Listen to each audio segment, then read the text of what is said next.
அனைவருக்கும் வணக்கம். நம்ம இப்போ இங்கே பேச போகிற தலைப்பு பார்த்திங்கன்னு சொன்னால் அறநெறி சாரம். தலைப்புலேயே பார்த்திங்கன்னா அறத்தை வலியுறுத்துகின்ற அல்லது அறத்தை மக்களுக்கு எடுத்து சொல்லுகின்ற ஒரு நூலாக தான் இதனுடைய தலைப்பே அமைஞ்சிருக்கு. அதனால தான் அறநெறி சாரம் அப்படின்னு தலைப்பு.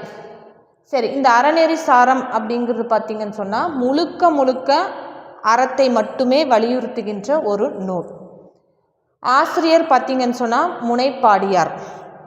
இது எந்த சமயத்தை பற்றி எடுத்து சொல்லுதுன்னு சொன்னால் சமண சமயத்தினுடைய அறங்களை வாழ்வியல் தத்துவங்களையும் இந்த சமண சமயத்தில் இருக்கின்ற தத்துவ கருத்துக்களையும் எடுத்து கூறுகின்ற ஒரு நூல் தான் அறநெறி சாரம்.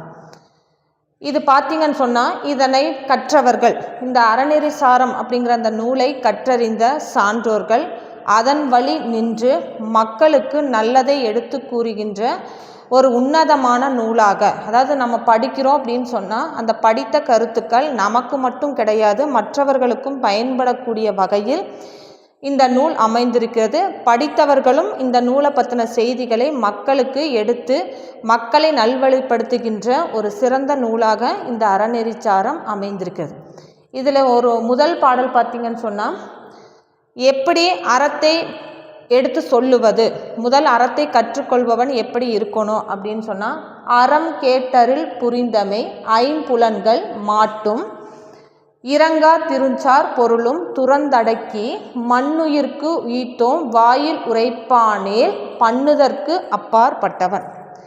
ஒருத்தன் எப்படி இருக்கணும் அப்படின்னு சொன்னால் நம்ம அறத்தை எடுத்து சொல்கிறோம், மற்றவர்களுக்கு எடுத்து சொல்லுகின்றோம் அப்படின்னு சொன்னால் முதலில் அறத்தை கேட்டு கற்றவனாகவோ அல்லது மற்றவர்கள் மூலியமாக கேட்டவனாகவோ இருக்கணும். அதுக்கு அடுத்தது அந்த கேட்ட வழியில் அடக்கி ஆளக்கூடிய அல்லது அந்த கேட்ட வழியில் அந்த அறத்தில் வழி நின்று வாழ்க்கை கொண்டு போகிறவனாக இருக்கணும். அதாவது கேட்ட விஷயத்தை கற்ற விஷயத்தின்படி அருளுடையவனாக, அதில் பயபக்தியோடு இருந்து அதன்படி நடந்து கொள்கிறவனாக இருக்கணும். ஐம்புலன்கள், தன்னுடைய பொறி புலன்கள் அப்படின்னு சொல்லப்படுகின்ற கண் காது மூக்கு அப்படின்னு சொல்கிறோம் இல்லையா, பஞ்சபூதங்கள் மாதிரி நம்மகிட்டும் இருக்கிற 5 பொறி புலன்களையும் தன்னுள் அடக்கி ஆளக்கூடிய திறமை பெற்றவனாக இருக்க வேண்டும்.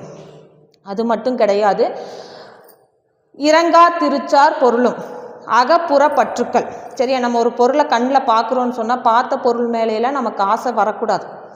அப்போது அகம் சரி புறம் சரி, மனசுக்குள்ளேயும் சரி மனசுக்கு அப்பாற்பட்டும் சரி, வெளி தோற்றத்தில் பார்க்குற விஷயமா இருந்தாலும் சரி, உள் மனசுக்குள்ளே நினைக்கிற விஷயமாக இருந்தாலும் சரி, அந்த அகப்புற பற்றுக்களை நீக்கியவனாக இருக்கணும். அப்போ பொருள் மேலே ஆசை கொள்ளாதவனாக இருக்க வேண்டும். எந்த பொருள் மீதும் அளவற்ற ஆசை இல்லாதவனாக இருக்க வேண்டும்.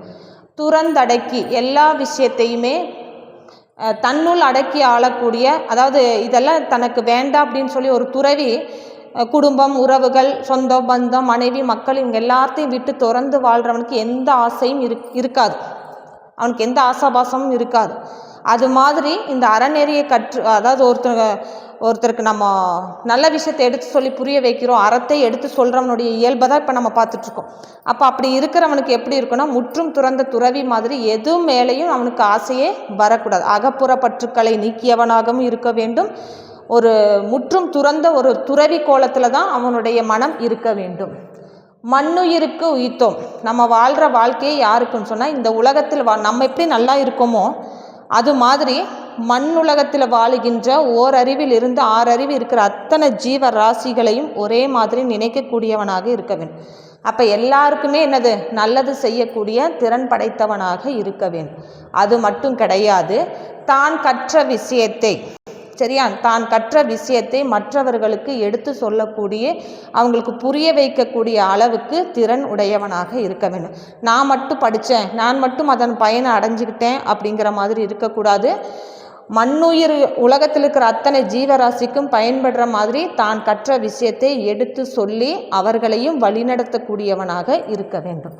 பண்ணுதற்கு அப்பாற்பட்டவன், இந்த உலகத்திலே ஒரு சிறந்த அருள் சொல்லக்கூடிய அறத்தை எடுத்து சொல்லக்கூடிய இயல்பு இவங்கிட்ட இருக்குதுன்னு சொன்னால் இந்த முன்னாடி சொன்ன விஷயங்கள் எல்லாமே இருக்கணும். கேட்டவனாகவும் இருக்கணும், அதை பற்றி சொல்கிறவனாகவும் இருக்கணும். மற்ற உலகத்தில் அவங்க படுற வேதனையை தன்னுள் நம்ம அந்த விஷயத்தில் அவதிப்பட்டால் எப்படி இருக்கிறோம், எப்படி நம்ம துன்பத்தை அனுபவிப்போம் அப்படிங்கிற அந்த சூழ்நிலையெல்லாம் புரிந்து நடத்தக்கூடியவனாக இருந்தால் அவன் தான் அறத்தை எடுத்து சொல்லக்கூடியவனுடைய இயல்பு. அப்போ எல்லா விஷயம் முதல் அறத்தை கற்றவனாக இருக்கணும். நம்ம சொல்கிறோம்ல, முதல் நமக்கு தெரிஞ்சிருக்கணும். அப்போ தான் நமக்கு அடுத்தவங்களுக்கு எடுத்து சொல்லக்கூடிய தகுதி இருக்குதுன்னு அர்த்தம்.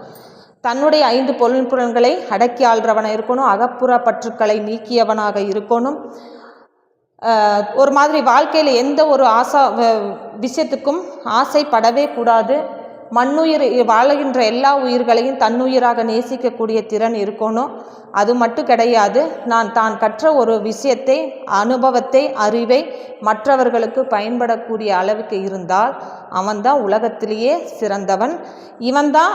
அவனைத்தான் நம்ம எப்படி சொல்வோம், நீ இதை எடுத்து சொல்கிறதுக்கு தகுதியானவன், இந்த உலகத்தில் அறத்தை எடுத்து சொல்லக்கூடிய தகுதி உனக்கு தான் இருக்குதுன்னு சொல்லி பெருமைப்படக்கூடிய அளவிற்கு இந்த செயலையெல்லாம் அவன் கடைபிடித்தால் அவன் மற்றவர்களுக்கு அறத்தை எடுத்து சொல்லக்கூடிய இயல்பும் தகுதியும் அவன்கிட்ட இருக்குதுன்னு அர்த்தம். நன்றி, வணக்கம்.